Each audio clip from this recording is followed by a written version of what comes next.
Hello everyone, this is Arrow, and welcome back to Sundown Moon Up Podfics. Today we'll be continuing Learning to Adapt to the Fall by Supupdog. Chapter 10, Time for Police. Midnight was walking over to the door of the 3-story house, a rarity in Japan really because it's mostly an American style. This was the house with the kid that was most likely being abused for their quirk. It made Ken Takagi, hero named Rocklock, sick to his damn stomach. He and the love of his life have been trying for a kid for a bit now. He personally doesn't care if they have one or not, but Enna really wanted to have some. With her parents unable to have many children, and even with her birth, it was apparently a miracle. She never had any siblings, and she hopes that one day they will have 5 kids. Why 5, you ask? He has no fucking clue, but it'll make his wife happy, and he can provide and protect all of them, so he sees no problem in it. Ken and Ingenium are going to be positioned at different points outside the house. He's placed at the back so he can freeze them if they run or, freeze their clothes. Also, he's mostly underground, so he knows how to fight quickly. Ingenium is waiting toward the right side of the house, kinda in the middle, and waiting to see if anyone runs away without them noticing. He's the fastest, so they wouldn't be able to get away, even if they tried, and they know none of the people inside have a speed quirk. The cops are right down the road, just out of sight, so the Midoriyas don't think too much of it, but when needed, they can be over in seconds. Everything is in order, and now they just need to save the kid. Sun's basically set in the sky, and here comes Nezu, the one who got all this together. Makes sense with how he was treated before he became a hero. The man never tolerated any type of abuse. Last he heard, the worst incident was when he bit someone that traumatized his last personal student. That was years and years ago, but it was one of the most well-known rumors about him, calling him a wild animal that should be put in a cage. Honestly, if Ken learns who started that rumor, he might deck the guy for him. No one or animal should be treated like that. As soon as Nezu reaches the door, Ken thinks because he hears a knock, meaning they must be starting now. It's loud in this quiet neighborhood, with this big backyard and sparse houses so that everyone has space. It feels like it's their own little world. No one would notice the abuse from this distance, and with money, people will turn the other way. Ken hears someone walk through the house, but it's only one set of steps, not 2. Whoever is opening the door might be the stronger of the 2, or the other is busy with something. Ken swallows some saliva at the thought of one of them with the kid. He hopes they're asleep or even in the bathroom. He can hear some voices talking at the front of the house, but it's too far away to hear exactly what's being said. Most likely just getting in the house by being concerned teachers that were told about the students' conditions. After what felt like way too long, suspiciously long considering that Nezu informed them that they might be quirkist against mutant quirks, with Nezu being a straight-up animal, he probably needs to finagle his way inside more than he normally does. Ken finally hears footsteps going into the house, then the door closing. They seem to be walking into the middle of the house, near where the chimney is. Why is it in the middle of the house? That's probably the living room area or something like that, but now all they can do is wait for the sigh so they can arrest them and get the kid back. Ken just hopes that with all his heart that the kid is okay. Izuku was so far feeling a weird mixture of feelings for today. His son was in an attack and somehow got his damn abomination called a quirk. They did so much to make sure it was gone, too. These feathers and every little disgusting inhuman feature Izuku had are back, and they seem stronger than ever. His scratchy but disheveling-looking soft hair was feathers now, too. He even had some tiny tail feathers growing in. A few feathers by his ears, his nails are long and sharp like talons. His hairline has row after row of feathers. His feet, oh gods, his feet are back to normal and so revolting. It was so wrong. The whole time he was holding the boy, he was supposed to be his human son. All he saw was a monster that finally got out of its cage where it should have stayed. Izuku lightly runs his hand on his neck, where phantom pain reminds him of how he became normal, when he finally became human. He just wanted his son to have that, the feeling of finally being human instead of a monster. And he even learned how to walk right without his extra appendages. Inko went up to his room on the third floor only about 20 or so minutes ago because they heard him not being a good, normal little boy again. It's been so long since they had to... Knock, knock, knock, knock. Oh, who was at their door? Izuku slowly got up as he thought about who it could be. All of their neighbors should be getting ready to go to sleep right now, or getting ready for bed. If they needed something from them, they would have called or texted them. Maybe a telemarketer? You'd think after so long with quirks, people would stop going door to door trying to sell stuff. Oh. Or it could be a worse option and be a Mormon or those human rise or something of the like. He already has so much on his plate. He doesn't need a cult from the Americans or Germany to come knocking on his door. A light thought about the branches of the group in the Americas flew through his head, wondering how they were doing and if everything was going smoothly as he headed towards the front door. As he got to the door, he made sure to keep the chain lock on so it could be a little harder if someone they don't want in this house. Izuku opens it as far as the chain lock will let him and sees the R-rated hero Midnight. If he's correct, she is a teacher at UA and is Izuku's art history teacher. How her costume was approved by Teachers Association is a mystery. Hello, Mr. Midoriya. Izuku resisted the urge to throttle the woman in front of him. He was a married man, and she knew this. She acts this way to everyone, but civilians shouldn't be treated like this. It's her shtick, but really, she should save it for only the enemies and not every living thing under the sun. Hello, Midnight. How may I help you on this nice night? Oh, also, thank you for protecting my son. I wouldn't know what to do if my son wasn't here. Izuku started off sounding chipper and full of joy, but of course it was still a little dull because that is how he's supposed to be. At the end of it, he did let some sadness leak into his voice, hoping that it will make him seem more parental, because everyone thinks his dull tone means he doesn't care. Mr. Midoriya, don't mind it. It's what heroes are meant to do, but we are here because of the quirk that affected the smallest Midoriya. We? Suddenly a large rodent-type being came into view of the crack. Hello, I am a mouse, a bear, or a dog. Who knows, but I am your son Midoriya Izuku's principal. Izuku held in a gag of disgust as his eyes twitched. This little fucking rat is standing on my porch? With his wild animal self that should be in a goddamn cage. The animal that shouldn't even be given human rights is smiling at him. A shiver of rage ran through his mind at the blatant fake human emotion the rat is trying to copy on its face. Hello, sir. Izuku is glad that he is basically always dull and toneless. It helps hide his disdain very well. Also, this is the principal of that school, meaning he is the reason the security is shit. He is allowed to be a little openly mad of this stupid fucking wild animal. It was the reason that his son was made into that monster again. They need to start fixing him all over. We both came here so we could conduct a wellness check and give you more information on the quirk that hit young Midoriya. The stupid animal said in a fake human tone of happiness. Everything about this failed experiment reeks of fake and disgusting inhuman designs. Maybe both come in so that we can better inform you of what might be happening to your son. This is also for his health and safety. Izuku had to let them in. He couldn't refuse because that would be too obvious. He needed to let this thing into his home, his safe haven.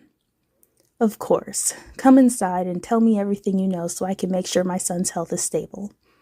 He let slight joy slip into his voice, even if it wasn't real. He needed appearances, after all. Izuku closed the door and was tempted to lock it, but quickly unlocked it fully and opened it up for the hero and animal. He led them to the living room, passing all the photos on the wall and some hero merch that couldn't fit into Izuku's sleeping room. Inko, my wife, was making food, but took a quick break. I think she's in the bathroom at the moment, or is checking if Izuku has woken up yet. The hero and thing sit on his couch. He's getting a new couch when he can. Izuku sits in his favorite armchair, closest to the fireplace. We were both so very worried when he wouldn't wake up, let alone the wing things on his back, the feathers, and, oh God, his feet. Our little Izuku had so many birth problems that he lost his toes when he was a baby. He puts a hand on his head and massages it a bit, thinking of all they will have to do to get rid of it once again, was giving him a slight headache. It was shocking and somewhat off-putting to see our little boy looking so different, and we are hoping the effects of the quirk won't last so long because neither of us know how to take care of something with a bird mutation. He looked over the two heroes as they sat on the couch quietly. Midnight was looking around a bit while the thing was looking straight into his eyes. Izuku just wants to use his quirk and get rid of the rodent that wiggled its way into his home. Just set that thing ablaze. Of course, Mr. Midoriya, I understand wanting to know all of what could go wrong with this, and this must put you far out of your comfort zone. I will personally give you every bit of information I have gathered of this quirk and all the effects that it might have given young Midoriya, the rat said in a disgusting imitation of joy, as it pulled out a giant notebook that seemed to be completely filled to the brim with writing and sticky notes. Let's get started, shall we? This little annoying, revolting, fucking inhuman After Mr. Midoriya left both Nezu and her inside the home, Kayama noticed something. Everything seemed perfect. The walls were covered in family photos. There was no dust on anything they passed the further they went into the house. She couldn't see any stains anywhere, even though in the file it says the Midoriyas haven't moved since before Izuku was born. Now that she's actually looking closer, it looks like no child has lived here at all, let alone people. It looks too clean and spotless, no signs of life besides everything being cleaned, and once they entered the living room, the couches and chairs looked to be satin, but not much. Do the parents leave for long amounts of time? Did they just leave their child in his room while they were away or something else? Kayama continues to look around as Nezu starts to talk with Mr. Midoriya. She doesn't care that it's obvious that she's looking around. She is seeing photos of all the Midoriyas together, but their faces don't seem right. Their smiles don't reach their eyes in a lot of them, but Izuku is clearly happy in all of them, besides some. Some he has bandages in the photo, in others he seems to have scrapes or bruises on his limbs. The bookshelf that's nearby has some knickknacks on it. They feel faker than the smiles in the pictures around the house. Kayama lets her eyes drift over the fireplace that's closest to Mr. Midoriya's seat. It seems to still be used by the family, which is rare. She knows this house has normal heating, but maybe they just like to use it? She looks a little bit further into the fireplace and sees something that looks kind of like metal, all the way to the back wall of the fireplace. What is that? Excuse me, Midnight, but what are you looking at? Kayama shoots her head up to be faced with a straight-faced Midoriya. Another thing that was weird was the blank expression 24/7. She waves it off with an easy smile. After doing these types of things all her life, she can actually act in any emotion she needs to on the spot, and it's very helpful on the field. Sorry, I thought I saw something in it is all. Must be the trick of the eye. Midoriya gives a small hum and nods her way as he puts all his focus back on Nezu. That was another really weird thing about the guy's behavior. He has all his attention on Nezu. It's unnerving to see how much he's focused on him. Every movement he makes is carefully watched and slightly reacted to. Now that Kayama thinks about it, it's like he's watching and waiting for Nezu to lash out of something, waiting for him to do something, but she doesn't know what. Kayama sits there a little longer through the conversation until she gets a quick side eye from Nezu, a quiet message to look around. An easy thing to do by asking to use the bathroom. She really glad that Sho drilled in sneaking skills for all his close friends, or else this would be harder in heels. I'm so sorry, Mr. Midoriya, but can you let me know where the bathroom is? God, this is embarrassing. She says the last bit as a whisper, so it seems like she doesn't want to be that part to be heard, to make it look normal and embarrassed by something simple. Look more human, Kayama. Look more human and less like a hero on guard. Midoriya looked at her for a little bit as if to assess if she was telling the truth. That's okay, Midnight. Every normal person has a bladder, so there is no need to be embarrassed by it. There is one down the hall by the stairs, but if that one is too small, there is another one on the second floor. That one might be preoccupied by my wife at the moment, though. She likes that one better than the one on this floor of the house. Midoriya pointed to the hall to the left as he explained where Midoriya Inko should be. She'll be the judge of that. Kayama gave a big smile and thanked the man as she quickly shuffled out of the living room, making it look like she were having trouble holding it in. She scuttled off to where he said the bathroom was, but she took her sweet old time. Kayama looked around and saw that everything was still so spotless. She finally found a good way to describe it. It's like they just bought the house, like it hasn't been used or lived in yet, and it set her on edge so much. She doesn't know how many times she has to think of this, but Izuku Midoriya grew up in this house. This 3-story house that looks like it hasn't been touched yet. She sees all the photos that look so fake it hurts. The straight and tense postures in all of them. The smile that never reaches either of the parents' eyes. The time where Kayama can see a little bit of bandage wrap peeking out of his clothes. There are so many red flags at this point that there are bright flashing neon lights that burn her retinas. Kayama finally gets to the bathroom she was supposed to use, but she's not going to. Taking a quick look into the kitchen ends up with her a bit confused. All the food seems to be done. Everything is on low heat just to keep it warm, that's all. If the food has been done, then why didn't they eat yet? Was it just that she got done and took a leak, or was it she got done and went to get Izuku? Where is that woman right now? Kayama quickly but quietly made her way back to the stairs and started to go up them. She wants to be as quiet as she can so she can find the other Midoriya doing something unsavory. She can catch them off guard. She was lucky the stairs weren't as squeaky as they could have been, but looking farther up them to where the 3rd floor would be, they started to look older and less cared for. She quickly takes a look around to see the master bedroom, a bathroom, a small study/office, and the kids' bedroom. The room had a lock on the door. The lock looked new, and it even had another one on top of it as well. That wasn't normal. A kid's room shouldn't be able to lock only from the outside. Kayama looks inside Izuku's room to see it stuffed to the brim with hero merch, all different shapes and sizes. There was a lot of All Might, but the kid had some of Mike's, one of Lad, Best Jeanist, Edshot, and a little of Ryuku. And tucked out of the way, under the kid's bed, because Kayama wanted to be thorough, was a single small t-shirt with Gang Orca on it. It looks beaten up and slightly ripped, so she can see it was tugged on for some reason. The shirt looks like it had been through a war, but you can still clearly tell it was Gang Orca on it. Also the fact that it was cared for. Why was it the only one that seemed destroyed? Izuku likes all types of heroes and would never do something only to try and rip it to shreds. Poor kid must have tried so hard to protect this one.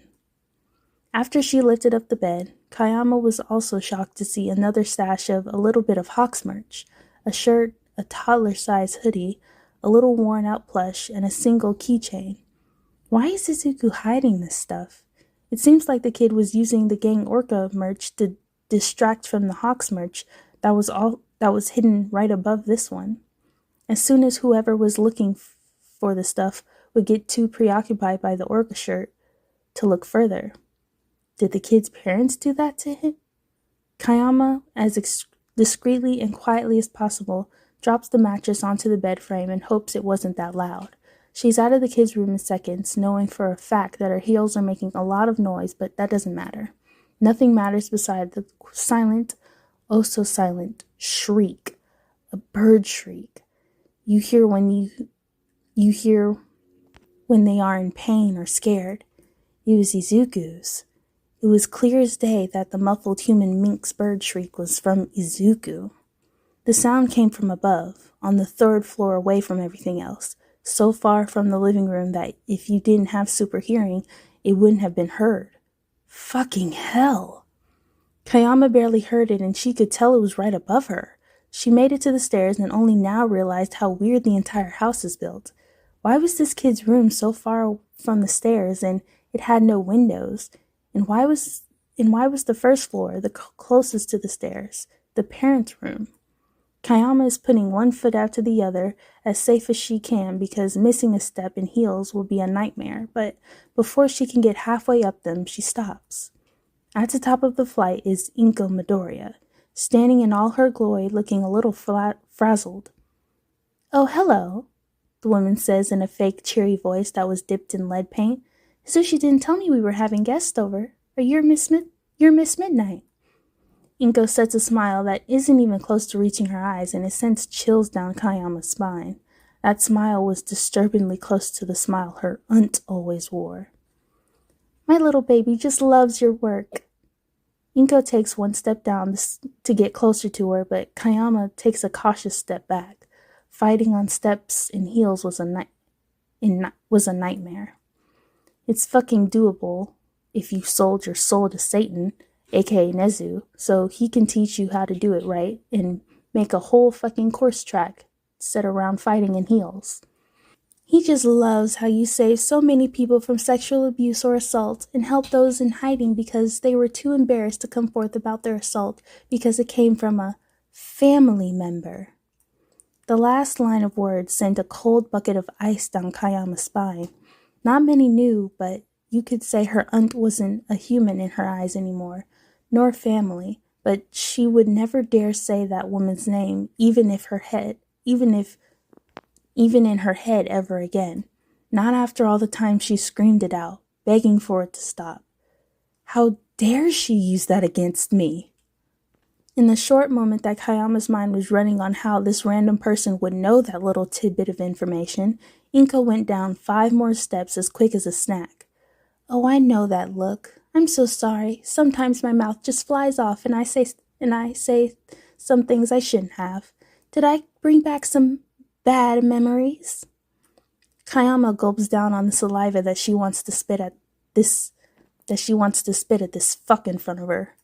Inko's sickeningly sweet voice was just like hers, as well as it just made everything in her body scream at her to run away before she could get changed up in that awful BDSM play again and again and again.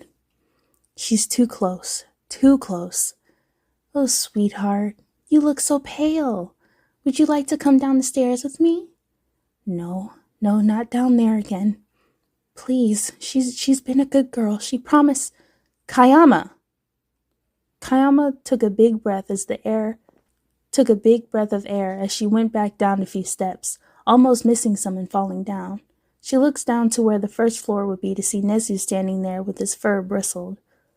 Oh, her boss looks so mad. Wait, it's a bit blurry. Is she crying? Here are some endnotes memes. Rocklock. "Yeah, my wife wants a lot of kids." Rando. "How many?" Rocklock. "Exactly 5. Rando. "Why so specific?" Rocklock. "Honestly, have no clue, but I can provide for them, so it's chill." It's chill. Me putting the tag bad parenting for both Inko and Hizushi. Yeah, we leave that vague as fuck so people just think neglect and maybe abuse, but hint at a whole ass medical nightmare called baby amputation surgery. Nem. "It looks so clean." Nem running her fingers on a nearby coffee table. Nem squinting her eyes. "Too clean." Hizushi. "Oh, Midnight is here." Nezu. "So am I." Hizashi. Restraining from burning your house down. Restraining from burning your house down. Restraining from burning your house. Restraining from burning your house. Nezu. We need to come in, please. Izuku. Please, do come in. Nem. Rats, we're the rat. Nezu. Just letting this happen. Nem. We pray at night. We stalk at night. We're the rats. Nezu sighing and giving in to his employees' chaos he actually doesn't want to do at the moment. I'm the giant rat that makes all the rules. Nemuri. Yay! Izuku. 10. Just being outside and not getting a POV because I really and honestly don't know how to make his POV. I'm just sitting here, waiting. Never know when someone might run and one of them has a fire quirk. Might need to evacuate really, really fast. Nem. I will save the child. Ingo. No, you won't. Nem. Oh fuck, trauma. Nezu. What the fuck is happening up there? Izuku. I'm not here. I'm an illusion. Rocklock mentions fireplace. Izuku mentions fireplace. Nem mentions fireplace. Rocklock. Weird way to build a house. Izuku. It's my favorite place to sit. Nem. Why is this house built so fucking weird, bro? Alright, everyone. That is the end of Learning to Adapt to the Fall, Chapter 10. I didn't expect that little trauma piece that Nemuri experienced, but I hope you all have enjoyed listening, and thank you so much for being here. Bye!